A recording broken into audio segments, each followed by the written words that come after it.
नमस्कार। Online classes में मैं सुमन पठड़िया आपका स्वागत करती हूँ। हम पढ़ रहे हैं अलंकार। अलंकारों के क्रम में ही हम आज नए अलंकार और पढ़ेंगे। हम अनुप्रास यानी शब्दालंकार हम पढ़ चुके हैं, जिसमें अनुप्रास, यमक, श्लेष आदि हो चुके हैं। अर्थालंकार में भी हमारा उपमा अलंकार जो है वो हमने पढ़ लिया है। आज हम पढ़ेंगे रूपक अलंकार और विरोधाभास अलंकार। ठीक है, रूपक अलंकार क्या होता है? जहां उपमेय और उपमान में समानता दिखा करके अभेद उत्पन्न किया जाए।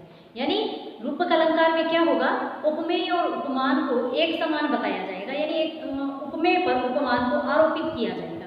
ठीक है, उपमा में तो क्या होगा, उपमा में तो उसके जैसा बताया जाता है, यानी श्रेष्ठ वस्तु के जैसा बताया जाता है, जबकि रूपक में ऐसा नहीं होता है। रूपक में उसके जैसा नहीं बताकर वही बता दिया जाता है, यानी उपमान की ही संज्ञा उसको दे दी जाती है कि वो उपमान ही है। तो उपमेय या उपमान इन दोनों में अत्यधिक सादृश्य यानी समानता होने के कारण दोनों एक ही दिखाई पड़ते हैं, या एक ही दोनों को बता दिया जाता है। अभेद दिखाया जाता है, यानी कि दोनों का भेद जो है वो समाप्त कर दिया जाता है।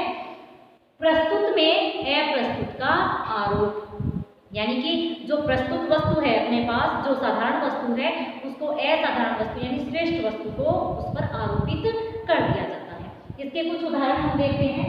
जैसे कि पहला उदाहरण है अपना, अंबर पन घट में डूबो रही, तारा घट उषा ना गई। अब इसमें क्या है, अंबर पन घट, अंबर को पनघट बता दिया है, तारा घट, तारा को घट यानी घड़ा बता दिया है, और उषा नाग यानी सुबह को, जो सुबह सुबह पानी भरने जो नारी यानी जो स्त्री जाती है उसका रूप दे दिया है। तो यहाँ पर क्या है, अंबर के जैसा पनघट को नहीं बताया है, बल्कि अंबर को पनघट का रूप दे दिया है। तारा के जैसा घड़े को नहीं बताया है, बल्कि उसको उसका रूप दे दिया है, और सुबह को स्त्री का रूप दे दिया है। तो इस तरीके से यहाँ पूरा का पूरा उपमेय पर उपमान को आरोपित कर दिया गया है, प्रस्तुत में अप्रस्तुत का आरोप कर दिया गया है। इसलिए यहाँ क्या है, रूपक अलंकार है। एक चीज और रूपक अलंकार में जो है वो विशेष ध्यान रखने योग्य है, ये जो है डैश या इसको संयोजक चिन्ह कह सकते हैं, इसका जो है वो प्रयोग रूपक अलंकार में मोस्टली किया जाता है। दूसरा अपना उदाहरण है, तेरे नयन कमल बिनु जल के, कि तुम्हारे नयन जो है वो तुम्हारे नयन कमल यानी नयनों को कमल के जैसा नहीं बताया है, बल्कि नयनों को कमल ही बता दिया है। श्रेष्ठ वस्तु का उस पर आरोप कर दिया है, उसके जैसा नहीं बताकर उसमें क्या कर दिया है, उसी को आरोपित कर दिया है, या उसी का रूप उसको दे दिया गया है। कमल रूपी नयन बता, मन सागर मन सा लहरी बूढ़े बहे अनेक। तो यहाँ भी क्या है, मन सागर, मन को सागर का रूप दे दिया है, मन सा लहरी, मन सा यानी इच्छा को लहरों का रूप दे दिया है। तो यहाँ क्या है, ये इनको इन पर आरोपित कर दिया है, इनके जैसा नहीं बता करके उपमेय पर उपमान को आरोपित कर दिया है, या उसी की संज्ञा दे दी गई है, वही समझ लिया गया है। इसलिए यहाँ रूपक अलंकार होगा। तो ये था हमारा रूपक अलंकार। अब हम विरोधाभास अलंकार के बारे में पढ़ लेते हैं। विरोधाभास अलंकार कहाँ होता है, जहाँ विरोध ना होने पर भी विरोध होना दिखाई देता है। जहाँ बिल्कुल विरोध नहीं है लेकिन फिर भी क्या है, विरोध प्रकट होता है, वहां क्या होता है, यानी कि काव्य शब्द जो है वो इस प्रकार से उनकी योजना बनाई जाती है कि उनको पढ़ने पर विरोध जैसा प्रतीत होता है, लेकिन जब उसका अर्थ समझ में आता है, उसके अर्थ को हम जान लेते हैं, तो वहां अपना विरोध समाप्त हो जाता है। इसलिए वहां विरोधाभास अलंकार जो है वो कहा जाएगा। जैसे इसके उदाहरण हम देखते हैं, तंत्री नाद पवित्र रस सरस राग रति रंग, अन बूढ़े बूढ़े करे जे डूबे सब अंग।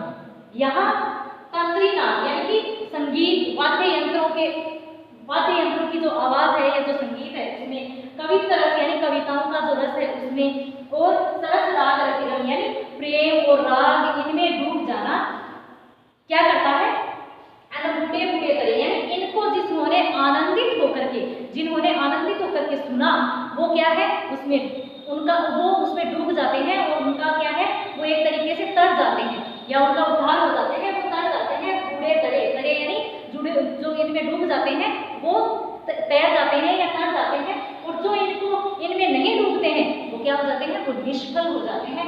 तो इस तरीके से यहाँ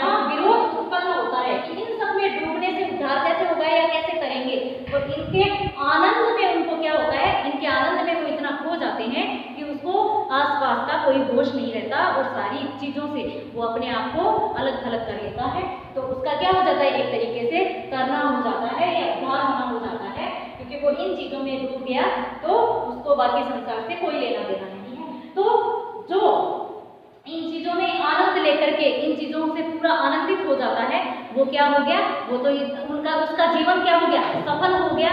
और जो इन चीजों को आनंदित होकर नहीं सुनता है, जो इन चीजों में ध्यान नहीं देता है, वो क्या हो गया, निष्फल हो गया। इसका दूसरा लगे अंखियान लोनाई। यहाँ पर क्या होगा कि आंखियों की जो लोनाई है यानी लावण्य है, या जो लावण्य का मतलब लावण्यपन यानी खारा, तो आंखियों के जो खारापन है वो कैसे मीठा लगता है, लेकिन यहाँ खारापन का मतलब हो गया सुंदरता। लोनाई यानी लावण्य, सुंदरता। तो आंखियों की जो सुंदरता है वो क्या लगती है, मीठी लगती है, यानी कि भाती है।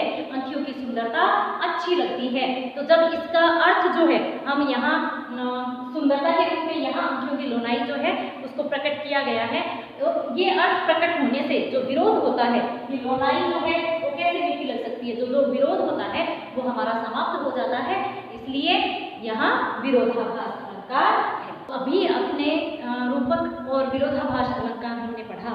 अब हम आगे बढ़ते हैं। तीसरा अलंकार जो है वो है हमारा उत्प्रेक्षा अलंकार। उत्प्रेक्षा अलंकार में क्या होता है, जहाँ उपमेय में उपमान की संभावना व्यक्त की जाती है, वहाँ उत्प्रेक्षा अलंकार होता है। यानी कि यद्यपि उपमेय और उपमान दोनों क्या होते हैं, भिन्न होते हैं, लेकिन फिर भी उपमेय में क्या की जाती है, उपमान की संभावना व्यक्त की जाती है, और वो संभावना कुछ वाचक शब्दों के द्वारा जो है वो प्रकट की जाती है। तो वो शब्द कौन से हैं, मानो, मनु, जानो, जनु, मनहु, जनहु, जनु, ज्यो, इस तरीके से ये कुछ शब्द हैं जिनके माध्यम से उत्प्रेक्षा अलंकार की पहचान हम कर सकते हैं। और उत्प्रेक्षा अलंकार जो है वो इन शब्दों के माध्यम से जुड़ा होता है, यानी कि उपमेय और उपमान जो है वो आपस में इनके माध्यम से जुड़े होते हैं। उपमेय हालांकि वो उपमान की संख्या उसको दी जाती है या उसमें संभावना प्रकट की जाती है, लेकिन ऐसा होता नहीं है। इन शब्दों के माध्यम से संभावना प्रकट की जाती है, लेकिन वो दोनों होते क्या है, भिन्न होते हैं। तो इसके उदाहरण देखिए, हम देखते हैं, सोहत ओढ़े पीत पट श्याम सलोने गात मनहु नीत मणि सैर पर आतप करो प्रभात। यानी कि यहाँ क्या कहा है कि श्री कृष्ण का वर्णन है कि श्री कृष्ण जो है वो पीले वस्त्र पहनने पर उसी प्रकार शोभायमान हो रहे हैं, या अपने शरीर पर गाय शरीर पर श्याम जो है वो सलोने यानी सांवले रंग के जो श्याम है श्री कृष्ण है वो अपने शरीर पर पीले वस्त्र पहनने से ठीक उसी प्रकार सुशोभित हो रहे हैं जैसे कि मनो यानी मानो। ये जो शब्द आ गया ये उत्प्रेक्षा का वाचक शब्द है, यानी उत्प्रेक्षा का इन शब्दों के माध्यम से पता चल जाएगा कि ये उत्प्रेक्षा अलंकार है। ये शब्द जहां भी आएंगे उत्प्रेक्षा अलंकार की पहचान कराएंगे।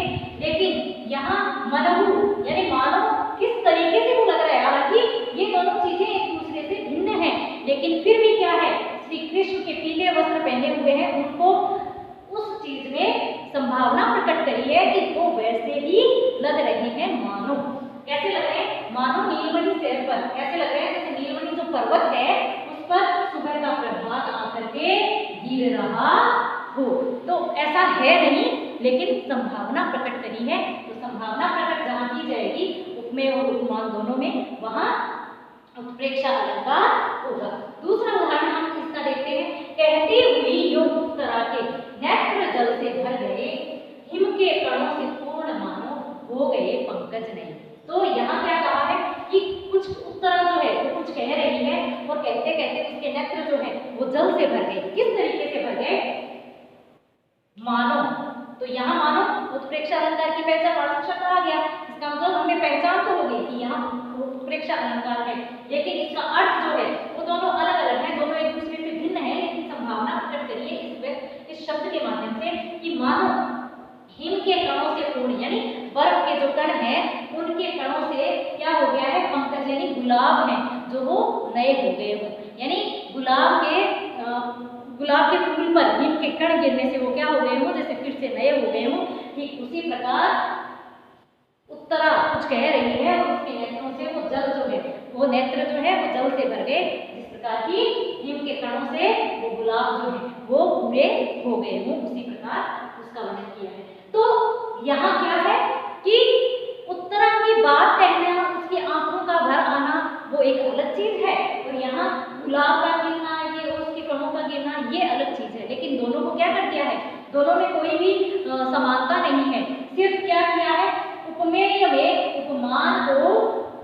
उपमान में संभावना प्रकट करिए, और संभावना प्रकट करने के कारण यहाँ क्या है, उत्प्रेक्षा अलंकार है।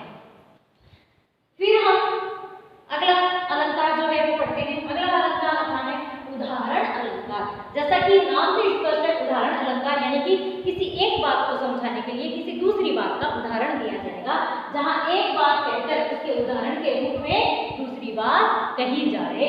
और इसके लिए भी कुछ शब्द हैं जो आ जाएंगे, जैसे, जो, इस तरीके के शब्द जो हैं वो दूसरी बात समझाने के लिए बताए जाएंगे या प्रयोग किए जाएंगे। जैसे कि नीकी पे फीकी लागे बिन अवसर की बात, जैसे वर्णक युद्ध में रस श्रृंगार न सुना। तो यहाँ जैसे, इस ऊपर वाली पंक्ति का अर्थ स्पष्ट करने के लिए दूसरी बात कही गई है कि नीकी पे फीकी लागे बिन अवसर की बात, यानी कि बिना अवसर की जो कोई बात की जाती है वो फीकी लगती है या अच्छी नहीं लगती, या अच्छे में भी वो बुरी लगती है, जो कि बिना अवसर पे कही जाए।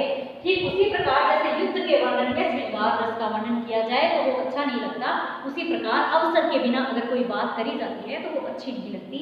तो इस बात को बताने के लिए जैसे शब्द का प्रयोग किया है और दूसरी चीज का उदाहरण दिया है, यानी उदाहरण स्वरूप दूसरी बात जो है वो बताई गई है, एक बात को स्पष्ट करने के लिए दूसरी बात का उदाहरण दिया गया है। तो ये अपना उदाहरण अलंकार हो गया। तो इस तरीके से आज हमने रूपक अलंकार, विरोधाभास अलंकार, उत्प्रेक्षा अलंकार और उदाहरण अलंकार, ये चारों अलंकार आज हमने पढ़े। मैं आशा करती हूँ कि आपको ये अलंकार समझ में आ गए होंगे।